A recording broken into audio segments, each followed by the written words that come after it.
My name is Christopher Lee Brown Jr. and welcome back to my channel and welcome back to the Terminator review series. Today we are talking about Terminator 2 Judgment Day. People consider this one of not the only the greatest action movie of all time, but one of the greatest sequels of all time. Is it? Let's find out. Starting us off with the positives, and the one biggest thing is the acting. My God, the acting in here was top-notch greatness. It was emotional, heartfelt, crazy, and passionate. And when you are passionate about something, greatness comes out. There were some great heartfelt and emotional scenes, like at the end when Arnold Schwarzenegger has to be terminated and John Connor didn't want him to go, and he starts to break down and beg him to stay. Then Arnold Schwarzenegger says, "I know why you cry." That's just a powerful, emotional, and heartfelt scene. So just for a small second, that Terminator felt something.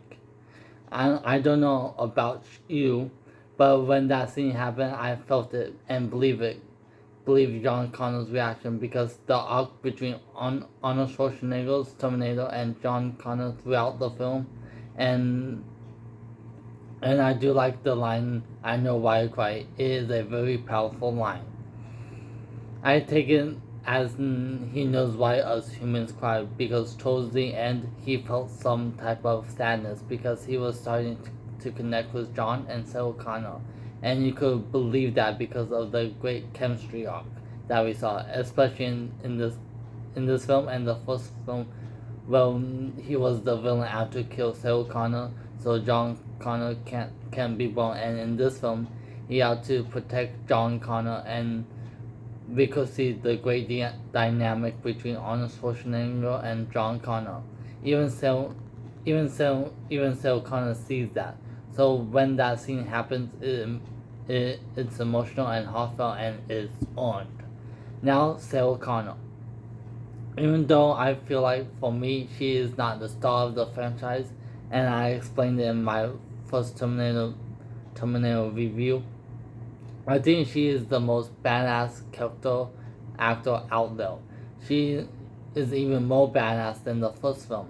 You could see it in the looks of her face for the first time we saw her in this film. She looks like she's seen shit and been through shit, and she gave us one of the most intense, meanest, and badass face at the end when she is loading that gun with one hand.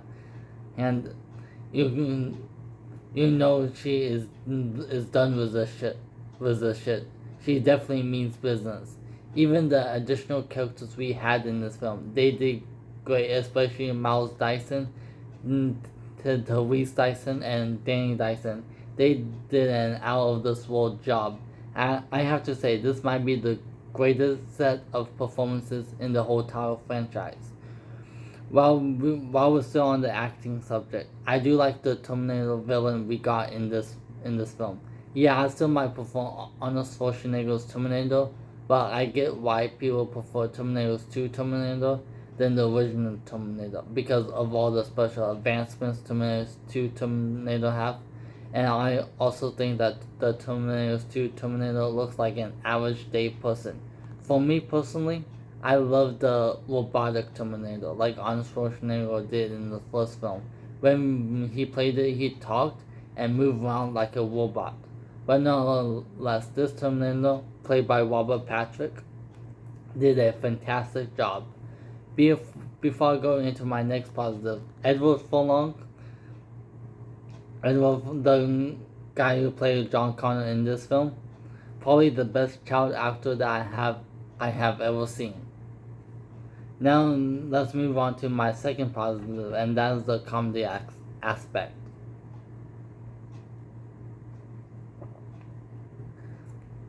Like I said in my 1980s for The Terminator, I don't mind when other genre films put comedy in movies. For me, it doesn't bug me at all. The comedy aspect in here is more like funny lines like when Arnold Schwarzenegger said he'll live, or at the end when he said, "I need a vacation." And most of the funny lines are when John is teaching Arnold Schwarzenegger the lingo of how to say stuff. Number three is the action. To be honest, I don't mind the action in here. Every action, chase, and stunt scenes was executed perfectly. It is a textbook example of how to do action scenes. There are some scenes that drag a little. I will explain it later. But anyways, the reason why I said I didn't mind it, even though there was some little, like a sprinkle of over the top sensational stuff, those over the top sensational stuff was done by the two Terminators because they are a robot machines. So that in that sense, I don't mind it at all. If any real humans we got did those stuff that the two Terminators did, any real life humans will be dead. And that's what my problem lines with the action movies nowadays, because they are taking real life people and doing these big gigantic epic over the top sensational stunts or action scenes that you could be dead, and some of them don't leave any marks, so that's why. And these characters in these movies are surviving. I know I have to suspend my disbelief because it's just a movie, but I do get distracted by it, and I just can't get my mind to enjoy it for some reason. Yeah, it does look cool to look at, but for some reason I just can't get my mind to enjoy it. If you guys enjoy it, I am happy for you that your mind goes there. But like I said, my action movies has to be have this believability to them. And no, and another thing that I like, I still I still like they had I still like they kept the dark, gritty, violent tone the first film had. I know I know they lost it in the sequels after this. I also did enjoy the badass, amped up action that we got. Yes, there was more action in here than the first Terminator. They definitely kick it up a notch in the action department. The action itself is probably the funnest action movie of all time. But that being said, there are a few problems that I have with this movie. Yes, yes, I do have negatives towards this movie, and I'll probably get shot for it. But who gives a fuck? My fourth positive is the visual effects. The visual or special effects in here are magnificent, especially in the beginning of the movie, how they capture what the world is going to be like in 2029. The explosions in here are fun fucking tastic.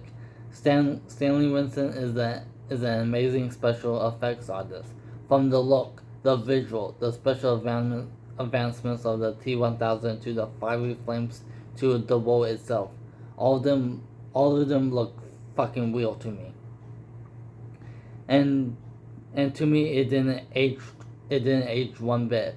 And like I said in my last review, he did all the special effects throughout the series. So far, he's 2-0 when it comes to the special effects in the series. And it definitely helps if you have a 4K version of this film. But anyways, the effects are insanely amazing good for its time.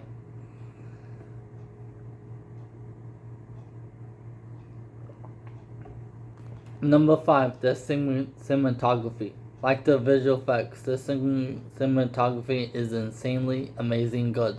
Most definitely if you watch it in 4K. It does it justice. But I guarantee if you watch it the old school way, like a VHS or DVD, it still looks great. Adam Greenberg, the cinematography on this film and the last film, captured everything perfectly. This movie was shown on the Flex 35BL4. Every frame and shot of this movie looks stunning. Every scene, especially the action and the intense stuff, was really well crafted. Number 6, the directing.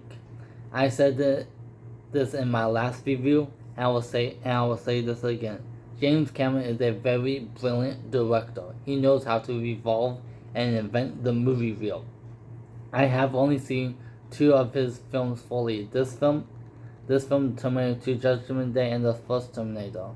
I haven't seen Titanic or Avatar, but I did see Alita Battle Angel, and I very much enjoyed that film. It does compete as one of my favorite action movies of all time, but it says that James Cameron produced the film, but Robert Rodriguez directed the film. But anyways, even though I guarantee that so far none of his directed movies probably won't make my top 50 movies of all time, I still think that he's a very talented and brilliant director because he knows how to craft great stories and that is told perfectly. And I didn't say this in my first film review of the Terminator. He knows how to find the perfect balance of taking a simple plot in a real world, mixing a little of the sensational stuff. And that's, my friend, is genius. If you know how to do that, you are a very talented director. Now here's the negatives that probably will get shot at in the comments, but who cares? I have and that is too long. And too long, I categorize that as just too long. It's kind of too long. There are some scenes that drag a little, some not so stuff, some useless scenes. You know what we'll be talking about. For some people, they don't mind long movies. There's only a rare occasion, and this could be that rare occasion, that I do enjoy long movies. The maximum one time for movies to me is at least 90 minutes to definitely 2 hours. Definitely the reason why I gripe so much on the one time, because you run the risk of being too slow, scenes that keep on dragging, or sometimes useless scenes. And there are a few in here. The first one is the bike chase scene between John Connor, Arnold Schwarzenegger, and the T-1000. That scene should have cut 2 or 3 minutes off the one time. And it's not a knock on the cinematography or the action itself, because that was an epic scene in the movie. Towards the end of the scene of that chase scene, for some reason I got bored and was spacing out. Another dragged out scene was kind of towards the end of the film, when the T-1000 came out of the helicopter and he looked frozen but he kept walking. Then he collapsed into a million pieces. For me, that was an useless moment, because I don't buy into that after collapsing into a million pieces that a Terminator would resurrect.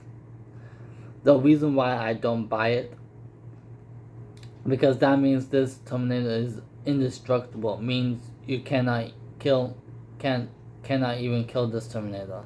That's the only one sensational thing that I didn't like it. But anyways, I wouldn't make him frozen. Well, I would have done, when he got out of the helicopter, he starts to walk and attack Arnold Schwarzenegger. Then Sarah Connor starts to get on the action. Then flips the T-1000 and shoot him in the face. Then Arnold Schwarzenegger, John, and Sarah Connor ran up those steps for the rest of the movie you saw take place. Another useless scene, well, it's not really useless, is the execution of it was horrible. And that scene was when Arnold Schwarzenegger called up John Connor's foster parents, and the T-1000 like killed him. It didn't really show how they killed John Connor's foster mom. For me, that scene wasn't executed well. I like the idea of killing them, but it was the wrong way of doing it. This is what I would have done. Arnold Schwarzenegger still calls up John Connor's foster parents. It cuts into the foster parents making dinner. The phone rings. John Connor's foster mom picks it up. Out of nowhere, the T-1000 slides into the picture, strangles the foster mom. Did that finger kill to the foster staff start talking and forming into the foster mom?